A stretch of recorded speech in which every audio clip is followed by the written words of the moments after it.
ناظرین السلام علیکم، کیپٹل ٹی وی سے پروگرام کیپٹل کلینک میں آپ کو بہت بہت خوش آمدید کہتا ہوں۔ قوم ملک سلطنت کے لیے کیپٹل ٹی وی سے آپ کو بیماریوں سے بچنے کے طریقے بتائے جاتے ہیں، اور پھر ہماری کوشش ہوتی ہے کہ ایسی بیماری جس کا سوسائٹی میں برڈن زیادہ ہو اس سے بچنے کے طریقے اپنے اسٹوڈیو میں آئے ہوئے ایکسپرٹ سے پوچھے جائیں۔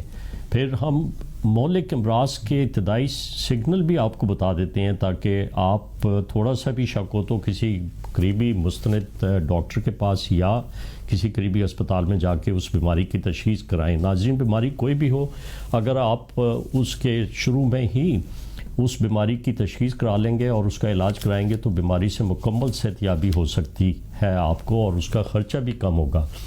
یہ اللہ تعالیٰ کا لاکھ لاکھ شکر ہے کہ کرونا کووڈ-19 کی بیماری جس نے پورے دنیا کو اپنی لپیٹ میں لیا ہے اور عالمی ادارہ صحت نے اس کو ایک ہیلتھ ایمرجنسی ڈکلیئر کیا ہوا ہے، اس سے ابھی ہماری عوام کافی حد تک بچنے کے طریقے الیکٹرانک میڈیا، پرنٹ میڈیا سے انہیں معلوم ہو چکے ہیں۔ ہمارے حال ہی میں جو کرونا ایکسپرٹ ایڈوائزری گروپ کے چیئرمین ہیں وہ بھی تیزی سے صحت یاب ہو رہے ہیں، وہ PKLI ہاسپٹل میں زیر علاج ہیں۔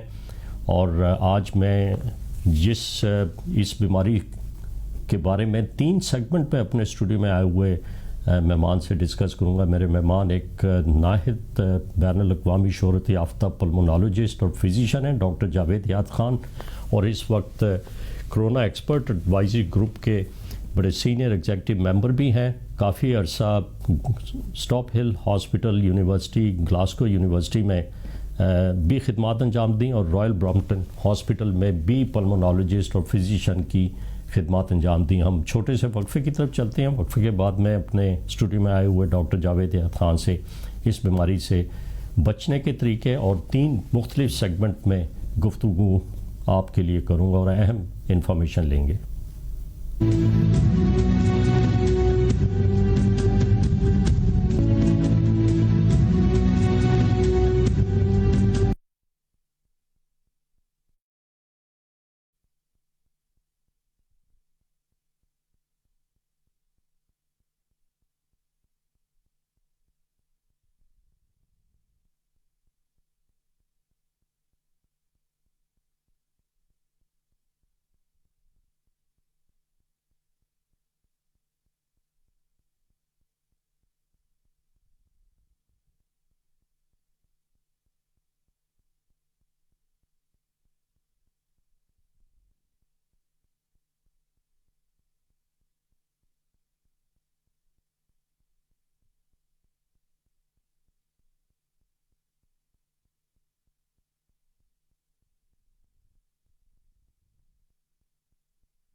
ناظرین، اس وقت ہمارے ساتھ اسٹوڈیو میں ڈاکٹر جاوید حیات خان ایک بڑے ریناؤنڈ فزیشین اور پلمونالوجسٹ ہیں۔ میں ان سے ضرور پوچھوں گا کرونا کووڈ-19 کا جو ایک سٹرین ابھی عالمی ادارہ صحت کے وائرس ایولیوشن ورکنگ گروپ نے بتایا ہے کہ یہ بڑی تیزی سے اس میں میوٹیشن آ رہی ہے۔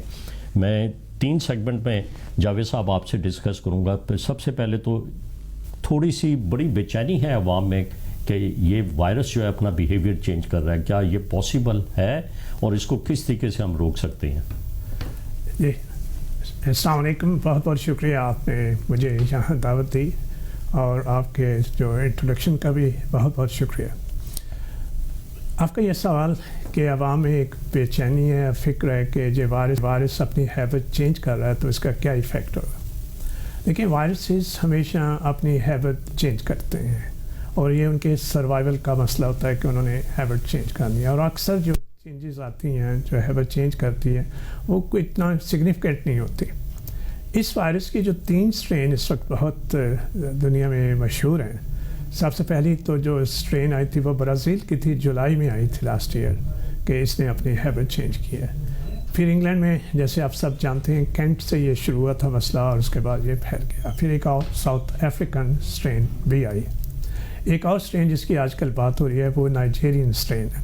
تو یہ اسٹرینس آتی رہیں گی اور اس کی ہیبٹ چینج ہوتی رہے گی.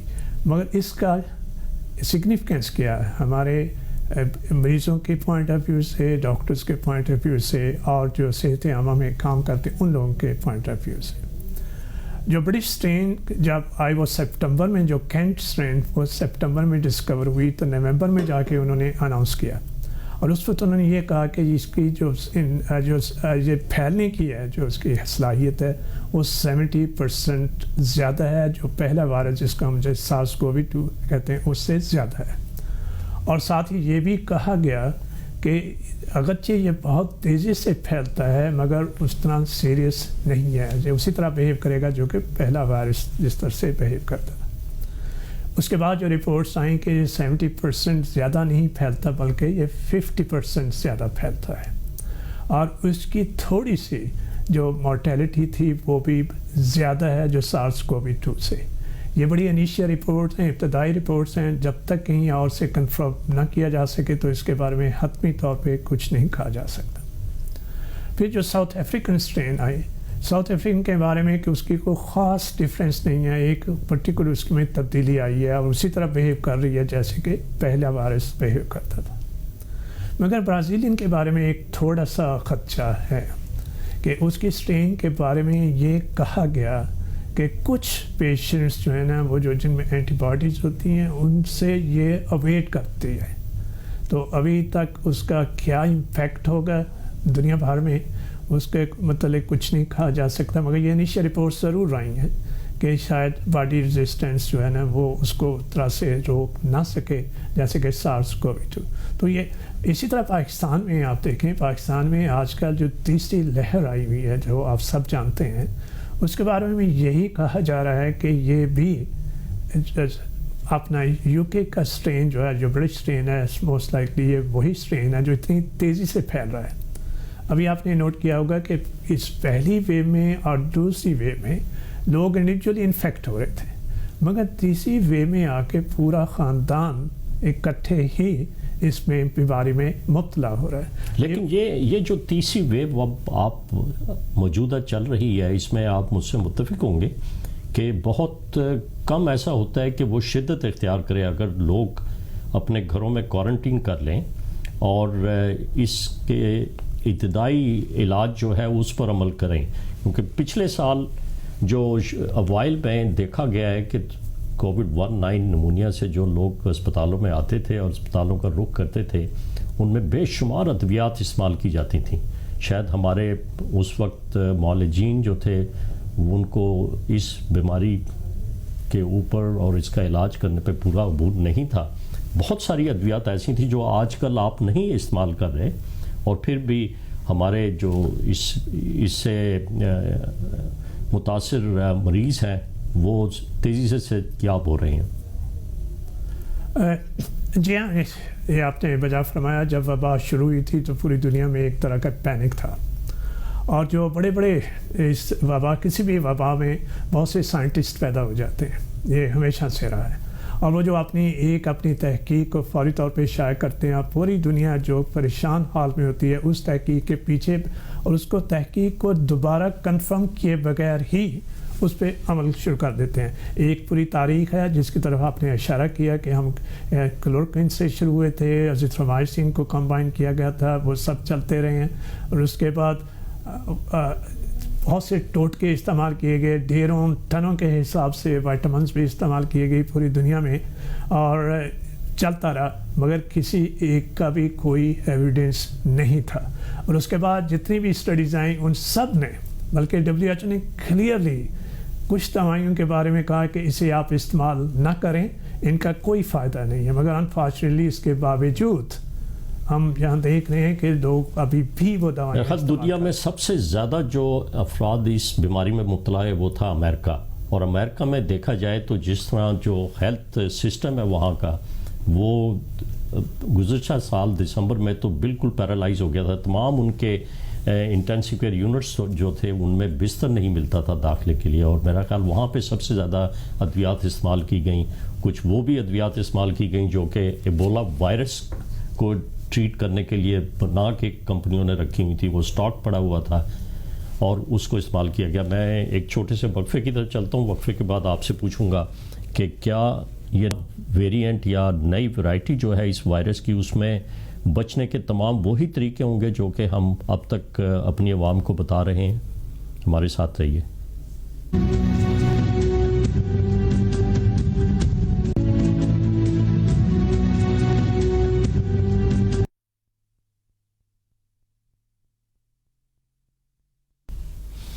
جاوید صاحب، آپ وقفے سے پہلے ایک کووڈ-19 کے نیو وائرنٹ کی بات کر رہے تھے کہ ایک نیو ویریئنٹ جو اس کا ہے یا نئی ٹائپ جو ہے، اس کے لیے ہماری جو ویکسین آج کل لگائی جا رہی ہے پہلے مرحلے میں 60 سال کی عمر سے جو عمر رسیدہ لوگ تھے ان کو لگ چکی ہے ایکسپو سینٹر سے لاہور میں، اور دوسرے شہروں میں بھی لگائی جا رہی ہے. آپ کیا سمجھتے ہیں کہ یہ ویکسین اگر اس کا نیا ویریئنٹ آیا یا کوئی نیا اسٹرین آتا ہے اس پہ بھی ایفیکٹو ہوگی یہ؟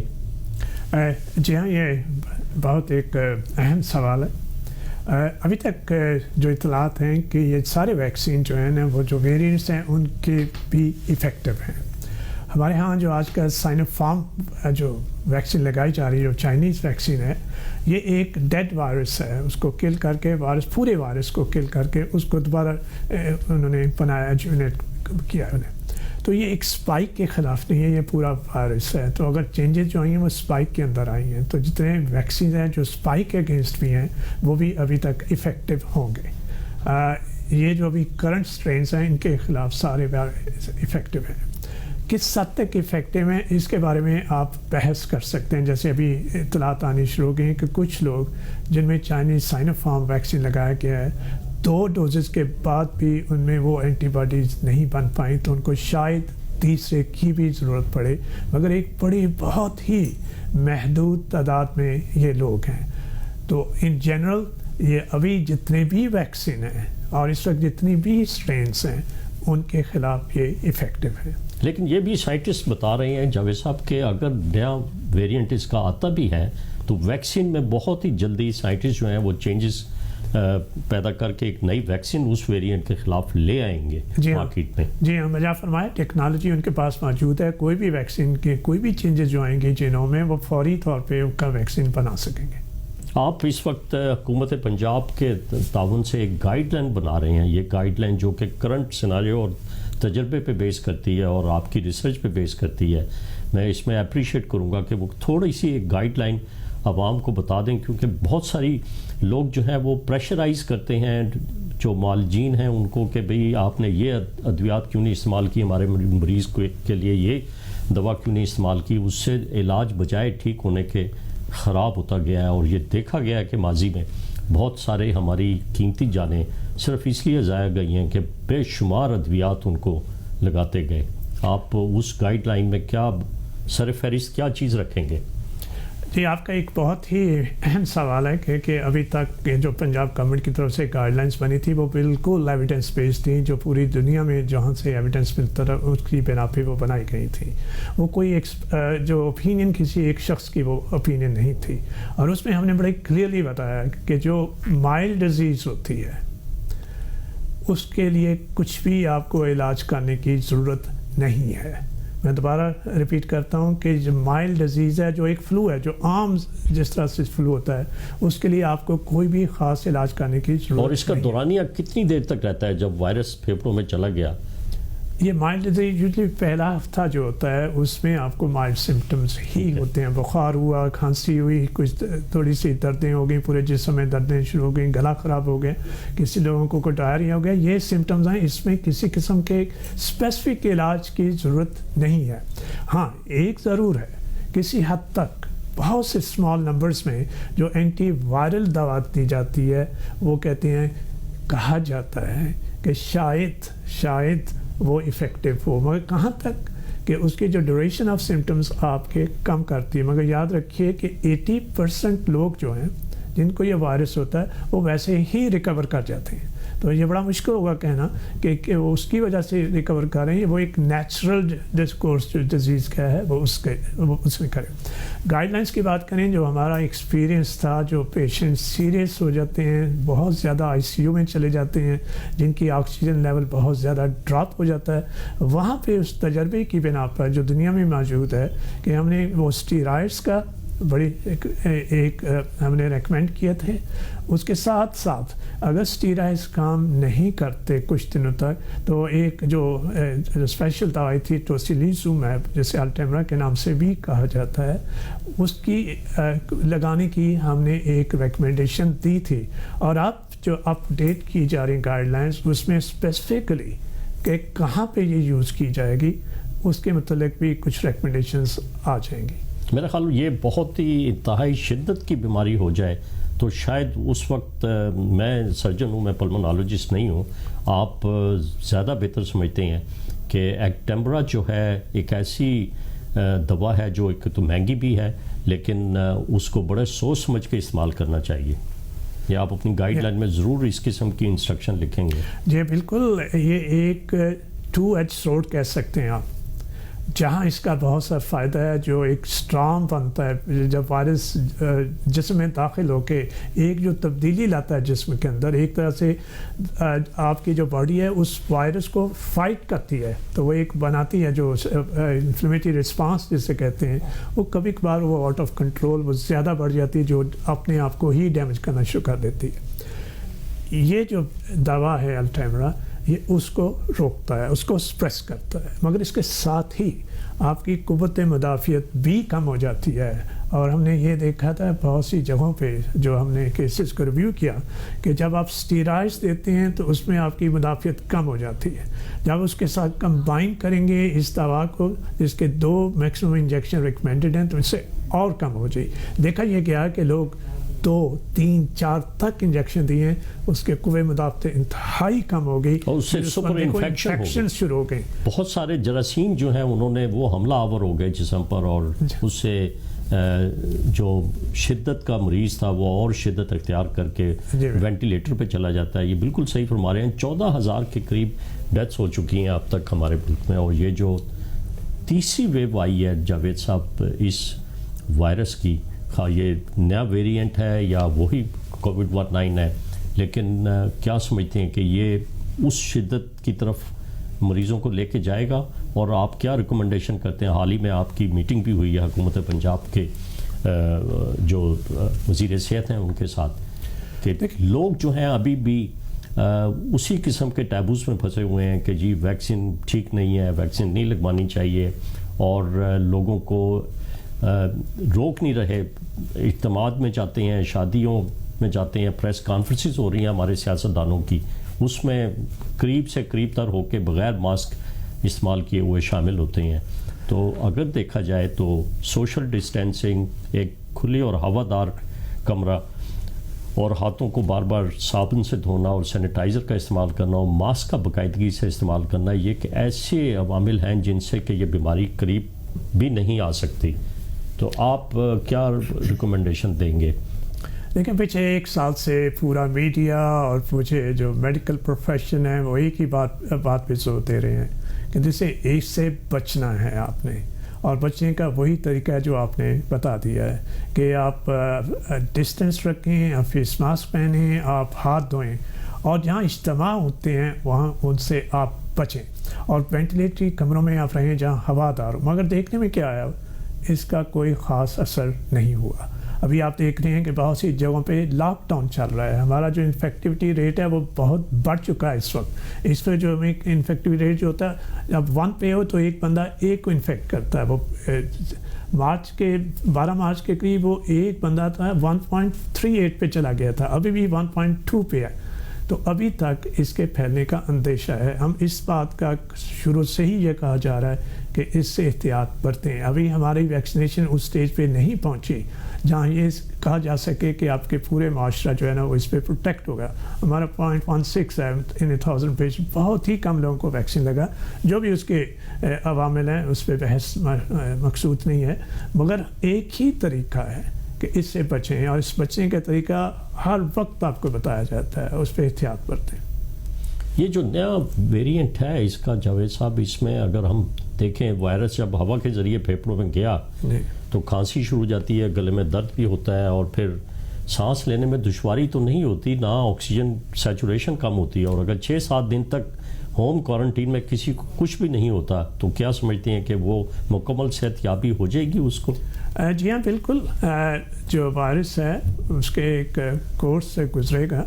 جب آپ سانس کی آپ کے ناک کے راستے یا منہ کے راستے اور جسم میں چلا گیا تو پہلے یہی ہوگا کہ کھانسی ہوگی, گلا خراب ہوگا. کچھ لوگ یہ جو باڈی رسپانس آتی ہے اس میں یہ ہوتا ہے کہ یا تو وہ وائرس کو بالکل ختم کر دیتا ہے یا وائرس جو ہے نا وہ رسپانس شروع کرواتا ہے, پھر وہ گڑبڑ ہونے کا اندیشہ ہوتا ہے, جو کہ بہت کم لوگوں میں ہے. میجورٹی آف لوگ جو خود ہی اسے ریکور ہو جائیں گے, اس میں انہیں احتیاط برتنی ہے, انہیں اپنے آپ کو الگ رکھنا ہے, اور انہیں وہی جو کھانسی کا علاج کر لیا, کچھ دردیں ہو رہی ہیں اس کا علاج, بخار کا علاج کر لیا, تھوڑے سے وائٹامنز رنگ برنگے آپ استعمال کریں, لیکن اس میں کسی دوا کا کوئی اثر نہیں ہے. یہ میں بار بار رپیٹ کیے جا رہا ہوں اسی سوال کو, کیونکہ ہمارے ہاں اینٹی بایوٹکس استعمال کی جاتی ہیں جو وائرس کو نہیں مارتی. یہ وائرس اور چیز ہے, بیکٹیریا اور چیز ہے جس کے لیے اینٹی وائرس استعمال کی جاتی ہیں. ایک جو آپ نے استعمال کرنی ہے دوا وہ وہی ہے جو وائرس کے ایفیکٹ کو روکے گی, اس کے لیے دوائیں استعمال کرنی ہیں. یہ اگر 7-8 دن تک ہوم کوارنٹین میں کسی شخص کو کوئی کسی قسم کی مزید علامتیں نہیں نمودار ہوتی تو وہ 10 دن میں مکمل صحت یابی ہو جائے گی اور اس کے جسم میں اینٹی باڈیز بن جاتی ہیں اس وائرس کے خلاف؟ جی ہاں بالکل. اگر آپ دیکھیں جو آئسولیشن کوارنٹائن کی جو دی جاتی ہے وہ 10 دن کا وقت ہے کہ 10 دن کے بعد آپ آئسولیشن کوارنٹائن سے باہر آ جاتے ہیں. وائرس عمومی طور پر جس میں 7 دن تک رہتا ہے, 7-8 دن تک رہتا ہے. اس کے بعد آپ کے جیسے آپ نے فرمایا کہ اینٹی باڈیز بننا شروع ہو جاتی ہیں. 1 ہفتے 1.5 ہفتے 9-10 دن کے بعد اینٹی باڈیز بننا شروع ہو جاتی ہیں. پھر وہ آہستہ وہ اینٹی باڈیز بڑھتی ہیں, پھر وہ 2-3 مہینے تک 4 مہینے تک وہ اینٹی باڈیز رہتی ہیں. مگر وائرس اس لیے آپ کو کوارنٹائن کے لیے کہا جاتا ہے کہ آپ اس دوران وائرس منتقل کر سکتے ہیں کسی اور شخص کو.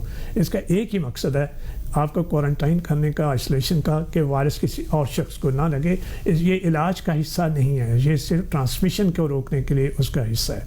ایک طرح آپ کی اینٹی باڈیز بننا شروع ہو جاتی ہیں, پھر آپ کے سمپٹمز جو وہ ویسے پہلے سے ہی سبسائڈ کرنا شروع ہو جاتے ہیں, پھر دین الحمدللہ دین یو آر اوکے. یہ جاوید صاحب اگر ایک شخص جس کو مکمل صحت یابی ہو چکی ہے کووڈ-19 نمونیا سے, اس کو ویکسینیشن کی ضرورت نہیں ہے؟ نہیں جی بالکل اس کو ویکسینیشن کی ضرورت ہے, اور اس کو ریکمینڈ بھی کیا جا رہا ہے. وہ اس لیے کہ ابھی تک جو دیکھنے میں آیا ہے بہت سے لوگوں کی جو اینٹی باڈیز لیول ہیں وہ کم ہونا شروع ہو جاتے ہیں 2-3 مہینے کے بعد. اگر ان کو ویکسین لگا دیا جائے تو ایک بڑا بوسٹر ایفیکٹ ہوتا ہے, وہ کئی گنا زیادہ اس کے جو اینٹی باڈیز دوبارہ اس کے جسم میں بن جاتے ہیں جو آپ پروٹیکٹ کیا جائے. ان کی ویکسین بھی 2 ڈوزج میں ہوگی؟ ایک ڈوز ان کے لیے ایک ڈوز کافی ہے. آپ نے جو بوسٹر ایفیکٹ ہے وہ دینے کے لیے یہ آپ آلموسٹ یہ سیکنڈ ویکسین ہے جو نارملی لگایا جاتا ہے, اس کا وہ ایفیکٹ دے گی ایک ہی ویکسین.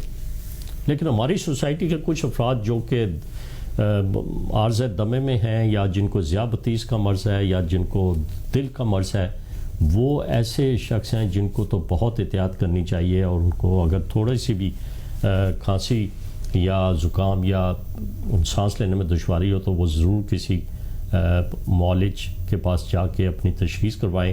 اور اس کی تشخیص کا پروٹوکول جاوید صاحب آپ کیا بتائیں گے ہماری قوم سلطنت کو؟ بہت سارے لوگ اسی بے چینی میں رہتے ہیں کہ ہم سب سے پہلے PCR کروائیں کووڈ-19 کا. اس کا کیا فائدہ ہے کہ سب سے پہلے ایک خاص ٹیسٹ اس کا جو ہے وہ مہنگا بھی ہے ٹیسٹ, وہ کروا کر جب وہ آتے ہیں تو اس کے بعد کا لاہ عمل انہیں کیا اختیار کرنا چاہیے؟